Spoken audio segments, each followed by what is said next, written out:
I walked into hospital feeling relaxed and calm. I'd gone through other operations before. While recovering from a procedure, there were complications and I ended up in a medically induced coma. I had no idea how my whole reality was about to change. Delirium is a medical emergency where there is a sudden drop in brain function. Sometimes people with delirium are sleepy and less responsive, but they can also have terrifying hallucinations. And that's what happened to me. When I woke up from surgery, I was in a home run by nuns. They were part of some sort of religious sect. They told me to convert, to do the right thing because my family apparently wanted me dead. A nurse carved a picture of Jesus into my arm, removed my medication and played with my wounds. It was dark, lonely and terrifying. I was having a procedure when the riot started, screaming in agony. Outside the windows, teenagers were like hyenas, predators throwing bricks at the windows. I called for help, but nobody came. Finally, a nurse came in and sat beside my bed. I asked her to close the window and call my family.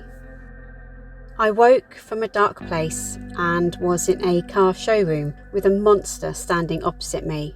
Suddenly the lights came on and weirdly the monster turned into a display of vehicle accessories. There was a lovely nurse who looked after me.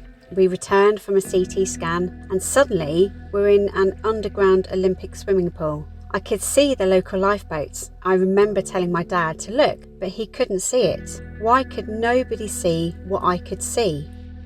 I was moved from intensive care, which was frightening and distressing because I'd gone from one-on-one care to a busy ward. I spent my first night feeling agitated, like I'd been abandoned. I now know that wasn't the case, but it's how I felt at the time.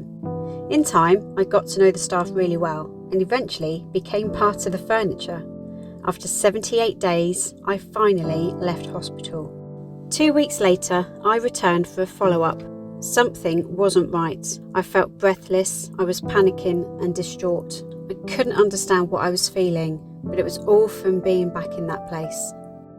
Because of the deliriums, I was diagnosed with post-traumatic stress disorder. I received therapy to help me process my scary thoughts.